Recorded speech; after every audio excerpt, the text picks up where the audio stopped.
अस्सलाम वालेकुम स्टूडेंट्स हम अब्बासी खलीफा मामून रशीद के बारे में पढ़ रहे थे और आज हम इस चैप्टर को कंक्लूड करेंगे, ख़त्म करेंगे। आज आप इसमें दो छोटे छोटे टॉपिक्स हैं जिनको हम पढ़ेंगे। पहला है कि दोनों अमीन और मामून के दरमियान में जंग के सिलसिले में मामून रशीद को कामयाबी क्यों हुई, उसके असबाब क्या थे। तो पहले इस पर थोड़ी सी नज़र डालते हैं। सबसे पहली रीज़न देखें, हिस्टोरियंस ने ये कंक्लूजन निकाला। उनका ये कहना था कि अमीन रशीद का शख्सी किरदार जो है वो उसका बड़ा रोल रहा उसकी अपनी नाकामी में। उसकी ऐश परस्ती ने उसकी नाअहली को बिल्कुल वाज़ह कर दिया और उसकी प्रायोरिटीज़, उसकी तरजीहात उमूर सल्तनत को चलाने की तरफ थी ही नहीं, बल्कि उसे सिर्फ गाने बजाने और ऐसी महफ़िलों से ही सिर्फ शुगफ था और उमूर सल्तनत पे उसकी कोई तवज्जो नहीं थी। अब दूसरा देखें, इसका जो वज़ीर था फजल बिन रबी, अमीन जब ख़ुद ज़्यादा तवज्जो नहीं दे रहा था उमूर सल्तनत पे, तो इस तरह उसके वज़ीर वज़रा ख़ास तौर पे जिनमें एक अहम वज़ीर फजल बिन रबी है, उसका नाम आता है। उसने अब इख्तियारात अपने हाथ में लेना शुरू कर दिए और उसमें कुछ इस तरह की हदात थी मुतशद्दद पसंदाना, जिसकी बिना पर अवाम जो हैं वो उसके ख़िलाफ़ होते जा रहे थे, उससे बदज़न होना शुरू हो गए और आहिस्ता आहिस्ता छोटे छोटे गिरोह जो हैं वो फजल बिन रबी की हरकत व अदात और अमीन की ऐश परस्ती की वजह से उससे तंग आकर मामून के साथ मिल गए। तीसरा देखें, अमीन में ये हम लास्ट लेक्चर्स में भी बार बार इस पर बहस कर चुके हैं।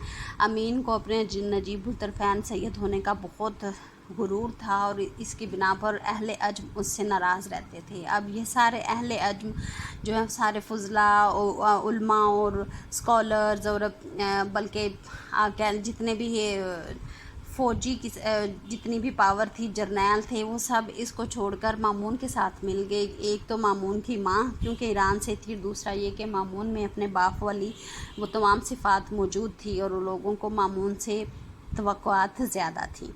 तो इसका ये जो नस्वी तफ़ाख़ुर है ये भी इसकी नाकामी की वजह बना और मामून के लिए की कामयाबी की वजह बना। मामून को एक खुश नसीबी से दो ऐसे साथी मिले, दो ऐसे जर्नैल मिले जिनकी सियासी और फ़ौजी काबिलियत का कोई सानी नहीं था और अमीन ऐसे जर्नैलों से और ऐसी शख्सियात के साथ और सपोर्ट से महरूम था। ताहिर बिन हुसैन और हर्समा ये दो नाम बड़े मशहूर हैं। इन्होंने सिर्फ़ ये नहीं कि जंगी लिहाज से मामून की मदद की, बल्कि सियासी लिहाज से जहाँ लगता था कि अमीन की फ़ौज बर्तरी ले रही है, वो बड़ी चालाकी से और जहानत से, बड़ी अक्लमंदी से अमीन की फ़ौज को आपस में लड़वा देते थे और इस तरह मामून के खाते में दिन ब दिन ज़्यादा से ज़्यादा कामयाबियाँ डलती गई। नेक्स्ट देखें, खुरासान और ईरान के अवाम ने मामून की माँ की मुनासबत से और उसको वो अपना भांजा कहते थे, मामून की हेल्प की और ये बहुत बड़ा एरिया था और ख़ास तौर पे दफ़ाई लिहाज से इसकी बड़ी अहमियत थी और यहाँ से इसको काफ़ी फ़ौजी सपोर्ट मिली मामून को। ये भी एक रीज़न है उसकी कामयाबी की। नेक्स्ट छठे नंबर पे बता रहे हैं कि अमीन ने ये सबसे बड़ी गलती की कि उसने अपने वालिद हारून रशीद की वसीयत, जो कि वो खाना काबा में लटका गए थे अपनी वफ़ात से पहले, उसको मंगवा कर फाड़ दिया। इसका नफ्सियाती असर लोगों पे बहुत बुरा पड़ा क्योंकि खाना काबा का तक़द्दुस सबसे बुलंद है इस्लामिक तसव्वुरात में और हारून ने इस ही बिना पर वहाँ इस वसीयत को लटकाया था कि शायद मेरे बेटे एहतराम कर लें मेरी इस बिना पर मेरी वसीयत का। लेकिन अमीन ने यह कहकर पब्लिक में अपनी सपोर्ट जो थोड़ी बहुत मौजूद थी वो भी गंवा दी वसीयत को फाड़ने के बाद। फिर देखें, बगदाद में अमीन की यही उसका नस्ली तफ़ाख़ुर और उसकी इस तरह उसकी आपस की कमज़ोरियों की बिना पर कबायली तासुब की लहर उभर कर आई, जिसकी बिना पर लोग बगदाद का यानी कि अमीन का साथ छोड़ते गए और मामून के साथ मिलते गए। तो ये कुछ वजूहात थी जिनकी बिना पर मामून को अमीन पर फ़तह हासिल हुई। अमीन रशीद की शख्सियत और किरदार के बारे में देखें, अमीन 786 में تو اس کے مقام پر پیدا ہوا، ملکہ زبیدہ کا وہ بیٹا تھا۔ کہتے ہیں کہ یہ خوبصورت بھی تھا، اس میں فصاحت و بلاغت بھی تھی، لیکن اس میں اس کے شخصی کردار کی سب سے بڑی خامی یہی تھی کہ اس کو صرف عیش پرستی پسند تھی۔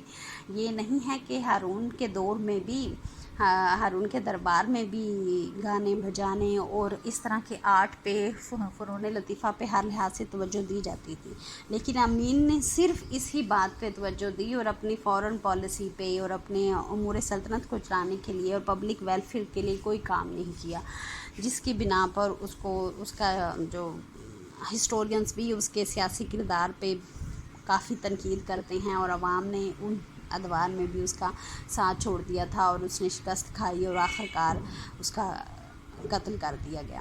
تو اسٹوڈنٹ یہاں پہ آپ کا یہ والا چیپٹر ختم ہوتا ہے، امین الرشید کا آپ کا 6 چیپٹر ہے۔ یہ آپ کو تھوڑی سا گائیڈ کر دیتی ہوں میں۔ امین اور مامون کے درمیان اختلافات کا تجزیہ کیجئے، اس میں آپ نے تھوڑا سا پیچھے جانا ہے، بیک گراؤنڈ تجزیہ میں آپ تھوڑا سا بیک گراؤنڈ دیکھیں گے، پھر اس کے بعد اپنے وجوہات بتانی ہیں جو آپ کی میں نے ڈیٹیل میں پہلے لیکچر میں بتا دی ہیں، دونوں بھائیوں کے درمیان میں اختلافات ہوئی کیوں۔ پھر دیکھیں امین و مامون کی شخصیت و کردار کا جائزہ لیں، دونوں بھائی ایک دوسرے سے الٹ تھے۔ یہاں پہ آپ نے آج کے لیکچر میں دیکھیں مامون کا اور امین کا، اس میں سے آپ نے نکالنا ہے اس کو۔ امین الرشید اور مامون الرشید کے آپس میں کشمکش پر نوٹ تحریر کریں، اس میں آپ واقعات لکھے گا، آغاز میں تھوڑا سا وجوہات بھی بتائیے گا ان کے درمیان میں اختلاف کی۔ پھر مامون الرشید، یہ آپ کے نیکسٹ چیپٹر کا ہے، یہاں غلطی سے انہوں نے ڈسکس کر دیا، ویسے آپ کے شارٹ کوسچنز ہیں اور MCQs دیے ہوئے ہیں۔ اسٹوڈنٹ آپ کو میں ہوم ٹاسک دیتی ہوں، اور ہوم ٹاسک آپ کا یہ ہے کہ آپ نے امین اور مامون دونوں کے کردار کا موازنہ کرنا ہے۔ آپ نے نوٹ بک پہ 2 کالمز بنا لینے ہیں، امین الرشید اور مامون الرشید، اور یہ میں آپ کو، اور پھر آپ نے بتانا ہے دونوں بھائیوں کے کردار میں کیا ڈفرینس تھا، آپ نے پورا مکمل دونوں کا تجزیہ کرنا ہے۔ اور آپ کو گائیڈ کرنے کے لیے میں بتا دیتی ہوں، یہ آپ کو ملے گا اس ٹاپک سے، امین الرشید کی شخصیت اور مامون کی کامیابی، اور اوورآل آپ جب پورا چیپٹر پڑھیں گے تو آپ اس ہوم ٹاسک کو بڑی اچھی طرح سے کر سکتے ہیں۔ تو نیکسٹ میں ہم انشاءاللہ 7 چیپٹر سٹارٹ کریں گے، تب تک کے لیے اللہ حافظ۔